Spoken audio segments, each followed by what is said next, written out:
ദൈവതിരുനാമത്തിന് മഹത്വമുണ്ടാവട്ടെ. കർത്താവിൽ അനുഗ്രഹിക്കപ്പെട്ട സഹോദരീ സഹോദരങ്ങളെ, ലോകരക്ഷകനായി പിറന്ന യേശുക്രിസ്തുവിൻ്റെ തിരുജനനത്തിൻ്റെ ഓർമ്മ പുതുക്കുന്ന ഒരു ക്രിസ്മസ് കൂടി നമ്മുടെ ഏവരുടെയും ജീവിതത്തിൻ്റെ ഭാഗമാവുകയാണ്. സമൂഹത്തിൽ കഷ്ടതകളുടെയും വേദനകളുടെയും ഉത്തരം കിട്ടാത്ത ഒട്ടനവധി ചോദ്യങ്ങൾ എന്നാളുമുണ്ട്. അതോടൊപ്പം ഒറ്റപ്പെടലിൻ്റെയും അടിമത്വത്തിൻ്റെയും നിരാശയുടെയും ഭാരങ്ങളുമുണ്ട്. ഇപ്രകാരം തളർന്നുപോയ ഒരു ജനസമൂഹത്തിൻ്റെ ഉള്ളുരുകിയുള്ള പ്രാർത്ഥനകൾക്ക് ലഭിച്ച സ്നേഹസമ്മാനമാണ് യേശുവിൻ്റെ ജനനം. ദൈവപുത്രൻ ആകാശം ചായ്ച്ചിറങ്ങി വന്ന് മനുഷ്യനായി ജനിച്ചു. പിതാവാം ദൈവം ലോകരക്ഷകനാകുവാൻ തൻ്റെ പുത്രനെ അയച്ചു. അത് മുഖാന്തരം ദൈവപുത്രന്മാരാകുവാനും കരുണയുള്ള മനുഷ്യരാകുവാനും പിതാവാം ദൈവം നമ്മെ ക്ഷണിക്കുന്നു. എന്നാൽ നമ്മുടെ ദൗത്യം ഇന്നെന്താണ്? മനുഷ്യനായി പിറന്ന ക്രിസ്തുവിൻ്റെ പ്രകാശം പരത്തിയ ജീവിതത്തെ ധ്യാനിക്കാം. നമ്മുടെ ജീവിതത്തെയും നാം ഇടപെടുന്ന പരിസരത്തെയും കുറേ കൂടെ വെളിച്ചമുള്ളതാക്കാം. ഇത് നമുക്കെന്നും ഓർമ്മയിൽ വയ്ക്കാം.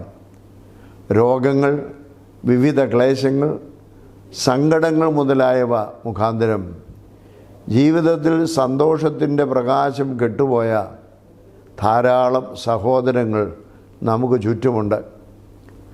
ഉദാഹരണമാണ് വയനാട്ടിലും മറ്റ് പ്രദേശങ്ങളിലുമായി ഉണ്ടായിട്ടുള്ള പ്രകൃതി ദുരന്തങ്ങളിൽ ഒറ്റപ്പെട്ട് പ്രയാസപ്പെടുന്ന ജനത. മുണ്ടക്കയിലും ചൂരൽമലയിലും ഒക്കെ അനേകം പേര് ഇന്നും ഈ ക്രിസ്മസിൻ്റെ ദിനത്തിലും പ്രയാസത്തിലും വിഷമത്തിലുമായി തീരുന്നു എന്നുള്ളത് നമുക്കറിയാം. ക്രിസ്തുമസ് രാത്രിയിൽ യൗസേപ്പും യേശുവിൻ്റെ അമ്മയായ മറിയാമും വലിയ ഒറ്റപ്പെടലിൻ്റെ ആത്മസംഘർഷങ്ങൾ അനുഭവിച്ചവരാണ്. എന്നാൽ ഇത്തരുണത്തിൽ അത് ലഘൂകരിച്ചത് മാലാഖമാരുടെ സ്വർഗീയ സംഗീതവും ആട്ടിടയന്മാരുടെയും വിദ്വാൻമാരുടെയും സന്ദർശനവും തങ്ങളോടൊപ്പം പുൽത്തൊട്ടിയിൽ കിടന്ന മിണ്ടാപ്രാണികളായ മൃഗങ്ങളുടെ സാന്നിധ്യവുമാണ്. ഈ ആനന്ദപ്രദമായ സന്ദർഭം നമുക്കൊരു ചൂണ്ടുപലകയാണ്. നമുക്ക് പരസ്പരം കരങ്ങൾ ചേർത്ത് പിടിച്ച് അനേകരുടെ ജീവിതഭാരങ്ങളിൽ അവർക്ക് കരുതലും ആശ്വാസവും കൊടുക്കാം.